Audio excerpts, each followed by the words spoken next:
Hello, it's your favorite sports Unc here. Don't forget to hit that subscribe button to join the fastest growing community on YouTube. Remember, Nightcap doesn't happen without you. So please subscribe or you're going to make Ocho cry. Top 5 quarterbacks in the NFL since 2000. Darrelle Revis 1, Sherman 2, Champ 3, Gilmore 4, Jalen Ramsey 5. What would you change? Would you leave it the same? Hey, listen, I wouldn't change the I would goddamn put Champ thing. at 2. Yeah, well, okay. Oh, you mean numerically? Oh, yeah, numerically, yeah. I'll put Champ at 2. Yeah, I like it how it is. I like how it is. Hey, people, I don't think people understand how good Stephon Gilmore was. Oh, he's defensive player of the year. You got to. I mean, for when a DB gets defensive player of the year. Hey, ain't been a whole lot of them now. And Jalen Ramsey, even still to this day, another thing about Jalen Ramsey that I don't like is when we talk about the better corners, better man-to-man corners in the NFL, we're not mentioning Jalen Ramsey's name enough. We're not. Still very good. Still very good in one-on-one situations, whether playing off, whether playing up in man-to-man. And some people say, oh, well, this guy beat him. Everybody gets beat. Yeah. Everybody gets beat. But he has a high percentage of times that he wins his matchups. A high percentage. And everybody that's on that list, chat, listen to me real quick. Everybody on that list, 95% of DBs in NFL games, they play not to get beat. And there's a short percentage of maybe 5% that play to make a play. Yeah. There's a huge difference. There's a huge difference. They're playing to make a play, not just playing not to get beat. I'm going to run the scheme. I'm going to keep the guy in front of me. And when he catches the ball, I make the tackle. No, these individuals, they're trying to make a play. And all of them are very good tacklers. Mm-hmm. Very good tacklers. I think Champ went to like 10 or 11 Pro Bowls. He was 4 or 5 time first team All-Pro, led the league in picks one year.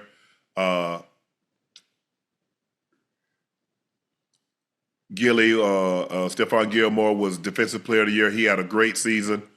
That season, 2009, with that 2009 season when Revis had that unbelievable season, but Charles Woodson won the Defensive Player of the Year.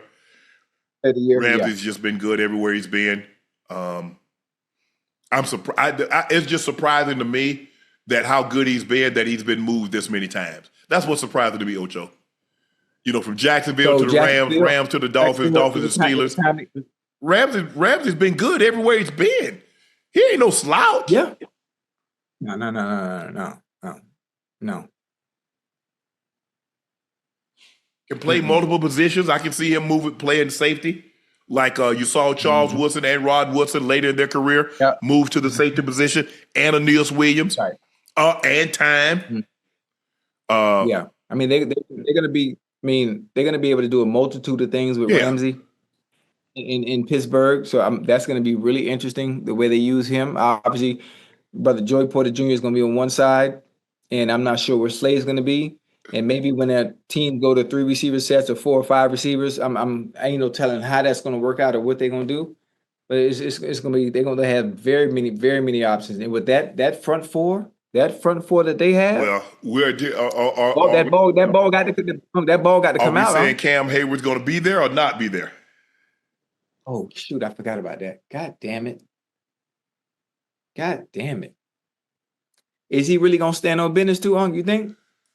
He seems like a distinguished gentleman. Damn. But they just paid you last year, Unc. How many times you ever seen? He said if I'd have had 2 sacks, y'all have cut me this year too, even though you just paid me last year. Yeah, but Ocho, I'm just giving like you do me sometimes. Ocho, I'm just giving you the other side of it. That's all. I got you. But let me ask you a question: have you ever seen a team pay a player one season and a player play that well and they come right back and do a deal again? Okay, there you go. I have not. And I guess he said it's the first time for everything. He said I've seen teams pay a player and cut him the next season. That's a good one. So we'll see. But I think the only thing I think Sherman's phenomenal. I do bump him down just a tad because their defense didn't allow it for them to travel. They stayed on one side. Oh, everybody else in this picture traveled. Yeah. And I think it's something to be said for that. I mean, think about it. If you played in the '80s and you followed Jerry, Sterling Sharpe, Chris Carter, Herman Moore, Andre Rison, you know what I'm saying? I mean, just think about you a corner and that was your assignment. Michael Irvin. May God be with you. You know, that's Michael Irvin, Anthony Miller. You travel. For me, it's something to be said for a guy that'll travel, that you're willing to pick up frequent flyer miles. Right. But Sherman phenomenal, and that's why he's an all-decade player in the 2010s, and rightfully so, because he was that good. He was a quarter of the Legion of Boom. Right. And another thing, when we talk about those five corners, I want to talk about some corners that aren't listed in there that I think are deserving to be on that list as well. Okay, who you got? I got two. I got two that deserve to be on that top five. Asante Samuels and Patrick Peterson. Yep. I agree. Oh, you know what? I'm surprised Pat P ain't on there. Yeah. I'm not sure who made that list, but the funny thing about it is they were so good during their time. I'm talking about prime Patrick Peterson. Man, stop playing. Prime Asante, even though he didn't travel, but that's not what that's why, like I said, Sherman played the defense and he played it extremely well. He played it extremely well.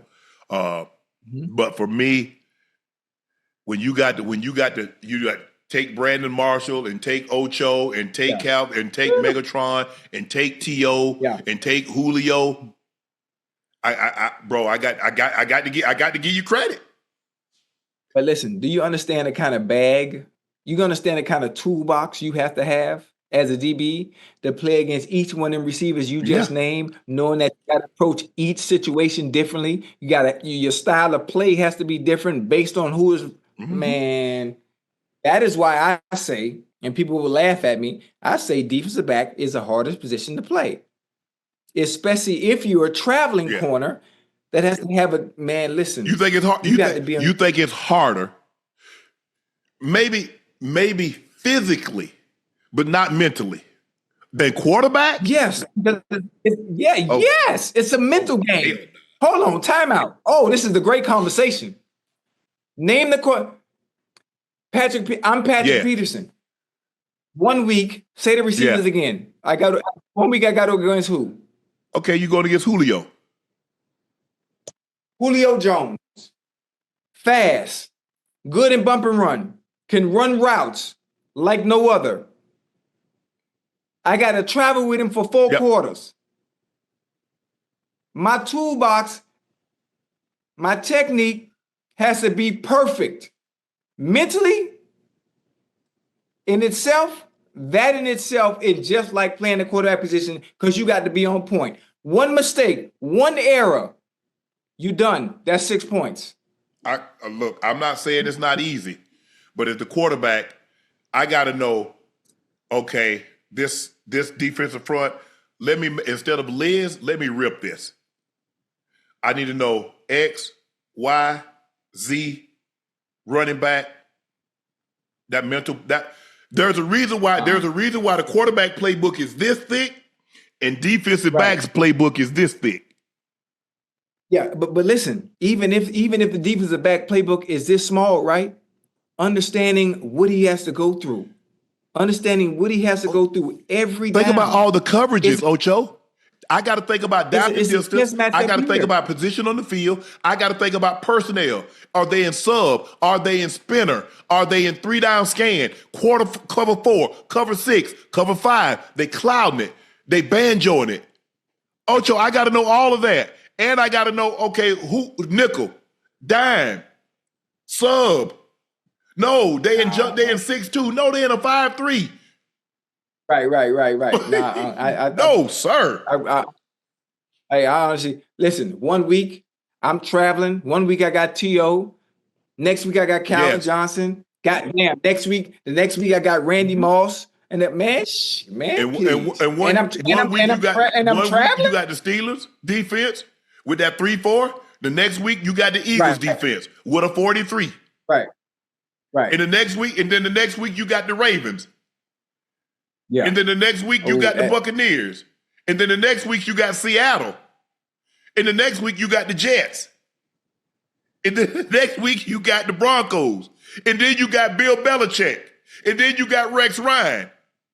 Then you got Wade Phillips. No. Physically, corner is the toughest position because you're asking somebody. It's like Ginger Rogers and Fred Astaire. She had to do everything that Fred Astaire did, but she had to do it backwards and she had to do it in heels. So I have to do everything that Julio's going to do, but unfortunately, I got to do it backwards. But not only must I know where that DB is, I better find out where T.J. Watt and Michael Parsons are too. And you know why I'm at it? What the hell is Roquan Smith going to do? What is Ray Lewis going to do? Him and old Urlacher, they up to something no good. I know it. And I need to worry about Warren Sapp and Johnny Randall hitting me in the back of my damn head. What am I going to do about Reggie White and Brucey? Nah. You keep saying it's a physical game for the DBs. That's a mental game. Mental, yes. That's a mental game because now you got your job playing against some of the greats week in and week out is I need to make sure I keep him thinking the whole time. Whether it's lining up right in front of him, shading inside, maybe shading outside, continue to give him different looks. How can I throw the time into this offense off to be able to give me an advantage as a defensive back to slow him down? How can I mess up the timing of their offense? Right. I mean, it's so much that goes into it outside of just the physical aspect. It's a chess match up here. But you know what, Ocho? Let's just say for the sake of argument, they're going to bombard him. They're going to throw him 15 passes. They're going to give him 15 targets. How many times do you think I'm going to throw the ball? And every time, I've got to be perfect. Because if I'm late on the out ball, tell the chat what's going to happen. Going the other way. What happens if I miss the hot? Anthony Richardson, what happens when you miss the hot? If you don't redirect the line was going to the left, and you said okay, and you didn't rip it and send it right. Yeah, that's what you should have done. You should have ripped it, so that way you slide the line to the right. Now since you looking to the left, anybody comes off that side, you throw hot. Mentally, nothing like the quarterback. It's the hardest thing to do, I believe, in professional sports is hit a baseball. The hardest position to play is quarterback. That's why you can get guys that's third or fourth rounders and take off. That quarterback position, man. Hey, how many times a team them go 2, 3, 4? You just told me the Cleveland Browns had 35 starting quarterbacks. They don't have more starting quarterbacks than starting cornerbacks. And they got 2 of them.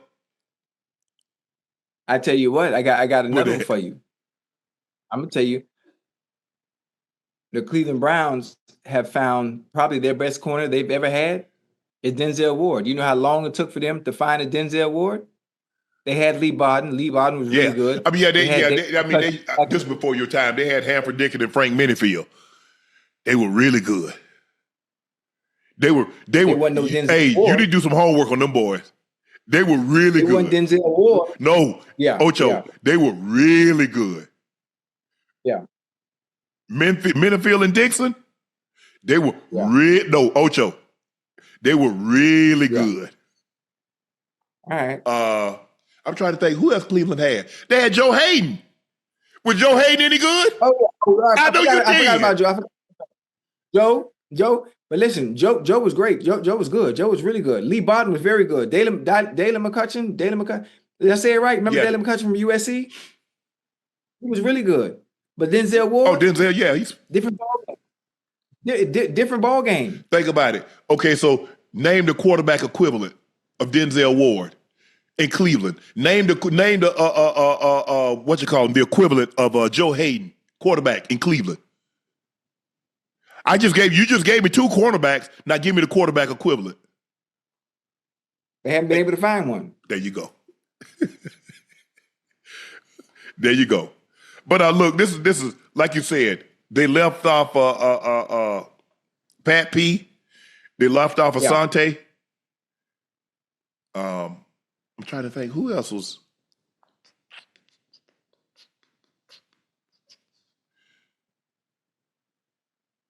Yeah, that's 2 for sure. They left off. Pat P been to like 7, 8 Pro Bowls. I think Asante went to like 3, 4 Pro Bowls.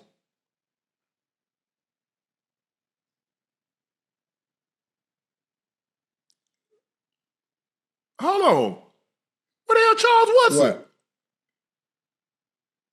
Oh, shoot. I forgot about Wood. First of all, Woody, the man played corner for 10 years. Damn. He wasn't always no safety.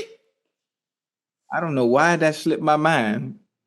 Who the hell made this goddamn list? It shouldn't have been top 5. They should have just said top 10. Because it's hard to squeeze 5 in when there's so many that's worthy of a spot.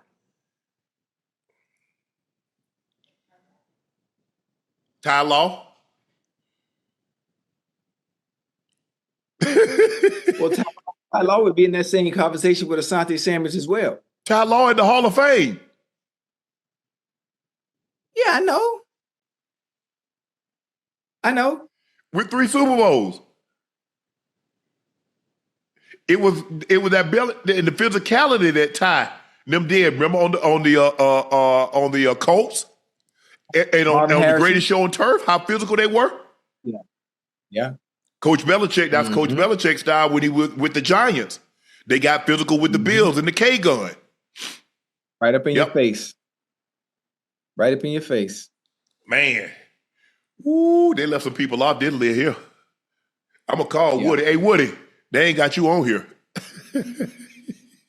Listen, that ain't our doing. Whoever made that list.